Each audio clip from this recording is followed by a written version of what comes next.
Welcome back to Pakistan آج رات programme میں ہمارے ساتھ ملتان سے موجود ہیں جاوید ہاشمی صاحب، پاکستان تحریک انصاف کے سینئر رہنما۔ جاوید ہاشمی صاحب، اپنے پروگرام کے آغاز میں کہا کہ عوام کے جو اصل ایشوز ہیں اس پر توجہ ہے نہیں حکمرانوں کی، لیکن یہ الزام تو اس وقت پاکستان تحریک انصاف پر بھی لگایا جاتا ہے۔ اکثر ہم دیکھتے ہیں کہ پریس کانفرنس ہوتی ہے عمران خان صاحب کی، ایک دن وہ نشانہ بناتے ہیں صدر پاکستان کو، دوسرے دن وہ وکٹ گراتے ہیں نواز شریف صاحب کی، آج کل وہ مولانا فضل الرحمان صاحب کے پیچھے پڑے ہوئے ہیں۔ تو لوگ تو ان سے بھی یہ سوال کرتے ہیں کہ آپ کے پاس بھی اس ملک کو پٹری پر لانے کے لیے کوئی ایجنڈا ہے، کوئی پالیسیز ہیں یا نہیں، یا صرف آپ تنقید کرتے رہیں گے سیاستدانوں پر؟ تنقید تو جب دوسرے رہنما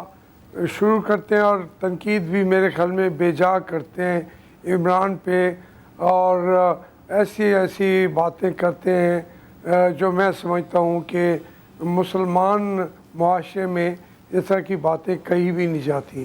تو رد عمل میں صاف ظاہر ہے کہ اپنی پوزیشن صاف کرنے کے لیے عمران خان چونکہ اپنا ایک پروگرام لے کے ہوا ہے، تو پھر اس کو پروگرام کی بجائے چونکہ اسی کو نشانہ ستم بنایا جاتا ہے، تو اس کا جواب دینا بھی میرے خیال میں ضروری سمجھا جاتا ہے۔ لیکن اس سے ہٹ کے پروگرام کی جب بات ہے، پروگرام شروع سے لے کر اب تک ایک نئی پارٹی کی ضرورت محسوس پاکستان کے اندر کی جا رہی تھی۔ میں آپ سے عرض کروں، خود میں نے 1974 میں پارٹی بنائی، پھر 1976 میں تحریک استقلال میں چلا گیا، تو یہ اس پارٹیاں اتنی رہی نہیں تھی۔ پھر مسلم لیگ اور پیپلز پارٹی کا دور آ گیا، تو ہم نے کہا 2 پارٹی سسٹم آ گیا ہے تو یہ مسائل حل کر دے گا۔ انہوں نے مسائل حل کرنے کی بجائے اور مصیبت کھڑی کر دی، تو اب لوگ انتظار میں تھے کہ کوئی ایک نیا پیغام آئے، کوئی میسج آئے قوم کے لیے، تاکہ قوم کے نوجوان اور ان کے بے شک بوڑھے اور وہ سب اس کی طرف متوجہ ہوں۔ اس معاملے میں تو عمران خان کامیاب ہو گیا ہے کہ وہ اپنا پیغام یوتھ تک، نوجوانوں تک اور دیہاتوں میں دور تک پہنچانے میں کامیاب ہو گیا ہے۔ اب جب وہ جہاں جو کہا جا رہا ہے وہاں پہ بھی انٹلیکچوئل جو ہیں، آپ اندازہ کریں اس پارٹی کے اندر لوگ اتنے آئے ہیں، اور وہ تھنک ٹینک جو ہیں انہوں نے کام بھی کیا ہے، اس کے اوپر کوشش کی جا رہی ہے کہ کس طریقے سے ہم نے پوری قوم کو ان کے رہائش کے مسائل کیسے حل کرنے ہیں، پانی کے مسائل کیسے حل کرنے ہیں، دہشت گردی کا مسئلے کا کیسے۔ جاوید صاحب، میں اس پر آپ سے بات کرتا ہوں، لیکن ابھی آپ نے یہ بھی کہا کہ ایسے الزامات لگائے جا رہے ہیں پاکستان تحریک انصاف پر، اور خاص طور پہ عمران خان صاحب کے اوپر، جو کہ کسی اسلامی معاشرے میں نہیں ہونا چاہیے۔ میرے خیال سے آپ کا اشارہ اس بیان کی طرف بھی ہے جہاں پہ کہا گیا تھا کہ یہودی لابی جو ہے وہ سپورٹ کر رہی ہے عمران خان صاحب کو۔ ٹھیک ہے، یہ بے بنیاد الزامات ہو سکتے ہیں، لیکن پاکستان کی جو سیاست ہے ووٹوں کے لحاظ سے نہیں، لیکن پبلک پاور کے لحاظ سے، تو یہ جو مذہبی جماعتیں ہیں جب یہ استعمال کرتی ہیں یہودی لابی اور انڈین لابی کا حصہ ہے، تو وہ بڑا اثر رکھتی ہیں پاکستان کی سیاست پر۔ اس سے بڑا نقصان ہو سکتا ہے کسی بھی پولیٹیکل لیڈر کو۔ بے شک ووٹ بہت زیادہ نہیں ہوتا، جب یہ مل بھی جاتی ہیں مذہبی پارٹیز تب بھی 13-14% میرے خیال سے ان کا ٹاپ ریکارڈ ہے، لیکن پھر بھی اثر تو ہے ان کا۔ جی بالکل اثر ہے، اور جو مذہبی جماعتیں ہیں میں نے ان کے ساتھ مل کے بھی کام کیا ہے، اور یہ دفاع پاکستان کونسل جو بنی ہے اس کا نام میں نے رکھا تھا۔ میں جانتا ہوں ان کی اہمیت کو بھی، طاقت کو بھی، ان کے اثر و رسوخ کو بھی، لیکن ایک ریئیکشن ہوتا ہے۔ میں ان کے لیے بھی یہ عرض کروں گا کہ اب بھٹو صاحب کو لوگوں نے ووٹ کیوں دے دیے؟ وہ انہی الزامات کی وجہ سے انہوں نے کہا کہ یہ پروگرام اپنا دینے کی بجائے الزامات کے ذریعے آگے بڑھ رہے ہیں، تو حالانکہ یہ جو کچھ پارٹیاں ان کے لیے مذہبی رستے روکنا چاہتے تھے بھٹو صاحب کے، زیادہ ووٹ مل گیا، تو اس وقت میں سمجھتا ہوں کہ ان سب پارٹیوں پر بھی ذمہ داری عائد ہوتی ہے کہ جو رسول اللہ صلی اللہ علیہ وسلم نے فرمایا ان کو پیش نظر رکھ کر کسی کے ذاتی کردار پر بحث کریں۔ میں ان علماء کا احترام کرتا ہوں، میں تو ذکر کرنا نہیں چاہتا تھا تفصیل میں، آپ اس طرف لے کے آئے ہیں، ان کا اثر ضرور ہے، لیکن وہ اپنے اثر کو ایک منفی قسم کے نعرے لگا کے ان اپنے اثرات کو کم نہ کریں. ان کے اثرات تو زیادہ ہونے چاہیے پاکستان کے اندر اس سے اسلامی نظام آئے گا. وہ اس کی بجائے ذاتیات پر اس کو خرچ کر ڈالتے ہیں, جس کی وجہ سے اسلام کے راستے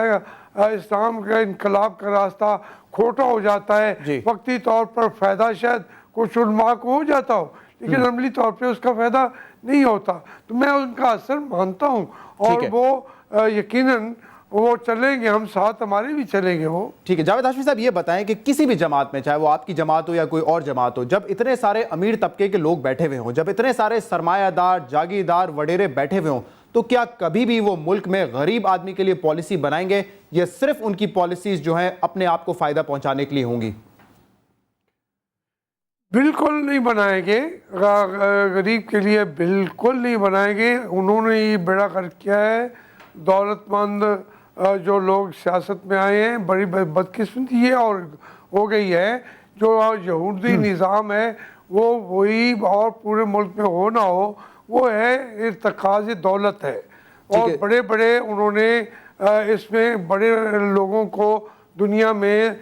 دولت کو ارتکاز کا یہودی نظام نے جو بنایا تھا, اس کا سب سے بڑا اثر پاکستان میں پڑا ہے کہ لیڈر وہی ہوتا ہے جو دولت مند ہوتا ہے, فیوڈل ہوتا ہے,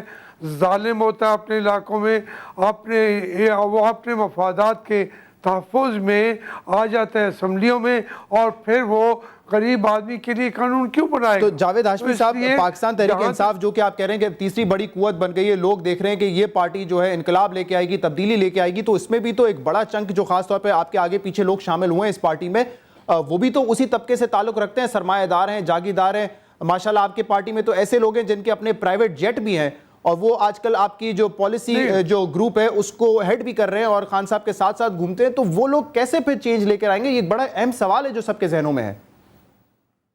دیکھیں, یہ پھر جو کنفیوژن آپ جس کو سمجھ رہے ہیں, اور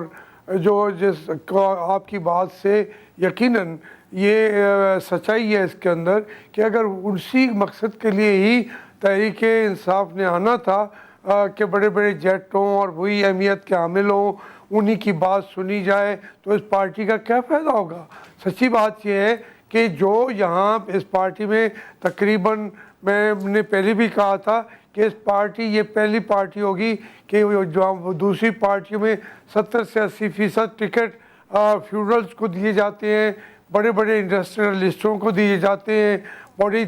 دولت کو دیے جاتے ہیں. اس پارٹی میں بھی 15-20% لوگ جو آئے ہیں ان کو بھی ٹکٹ کے لیے پیش نظر رکھا جائے گا. لیکن یہ طے کیا گیا ہے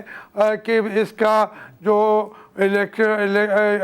جو پارلیمنٹری بورڈ ہوگا وہ ان لوگوں کو جنہوں نے لوٹ مارچ کے ذریعے پیسہ بنایا ہوگا, جنہوں نے لوگوں کے وسائل پر قبضہ کیا ہوگا, ان کو ٹکٹ ہم نہیں دیں گے. یہ ایک طے شدہ عمل ہے. جاوید صاحب, وہ تو ایک الگ بات ہے نا, وہ تو آپ صحیح کہہ رہے ہیں کہ جس نے کرپشن کے تھرو پیسہ بنایا ہے وہ تو ظاہر سی بات ہے آپ کی پارٹی میں آپ کہہ رہے ہیں کہ اسکروٹنی کمیٹی ہوگی, ان کو ٹکٹ نہیں دیں گے. میں ان کی بات کر رہا ہوں جن کا پیسہ لیجیٹمیٹ ہے, لیکن وہ اتنے امیر ہیں کہ وہ اپنے سے نیچے دیکھ نہیں سکتے. ترین صاحب کا اپنا جہاز ہے, تو یہ امیر لوگ بے شک ان کا پیسہ حلال پیسہ ہو, لیجیٹمیٹ پیسہ ہو, لیکن یہ لوگ غریب آدمی کے لیے کیسے پالیسی بنائیں گے؟ نہیں, یہ میری گزارش سنیں. اگر کوئی لیجیٹمیٹ پیسے کی بات آپ کرتے ہیں اور وہ لوگ اس کو ایکسپلین کر سکتے ہیں, تو ان کا اثر جو ہے پارٹیوں کو وہ اس طریقے سے ہائی جیک نہیں کر سکتے. اتنی بڑی تعداد ابھی تو آئی بھی نہیں ہے. کوئی اگر 5% کے قریب لوگ آئے ہیں, تو وہ اگر ان کا کردار صحیح ہے, وہ جو اپنے آپ کو ایکسپلین کر سکتے ہیں, تو پاکستان میں ان کی سیاست پر ہم ایز اے پارٹی بھی چاہیں بھی پابندی نہیں لگا سکتے, لیکن ان کے اثر و رسوخ کو ہم اپنی پارٹی کے لیے ضرور استعمال کریں گے. لیکن اگر اس سے ہٹ کر عوام کے جو مفادات ہیں اس سے ہٹ کے کوئی بات کرے گا, تو یہاں میجارٹی ہم جیسے لوگوں کی ہے جن کے پاس نانے زمین کے لیے کوئی پیسے نہیں ہیں. ہم لڑیں گے, ہم لڑنے والے ہیں. غریب عوام کا مفاد آپ کمپرومائز نہیں ہونے دیں گے, اور آپ کہہ رہے ہیں کہ یہ ایک مائنورٹی میں حصہ ہے جو کہ اوبویسلی پارٹی کے اوپر حاوی نہیں ہو سکتا. مجھے ایک اور بریک کی طرف جانا ہاشمی صاحب, اس کے بعد میں کچھ اور مزید سوال آپ سے کروں گا. کچھ اہم سوال ہیں، اور جو اس وقت سیاست ہے اس کا مستقبل بھی بڑا انسرٹن نظر آ رہا ہے. پتہ نہیں وزیر اعظم اگلے چند ہفتوں تک وزیر اعظم رہتے ہیں یا نہیں رہتے، اور ایسے میں سیاست کو کیسا دیکھ رہے ہیں جاوید ہاشمی صاحب؟ بڑا ایکسپیرینس ہے ان کا سیاست میں، ان سے پوچھیں گے ایک بریک کے بعد.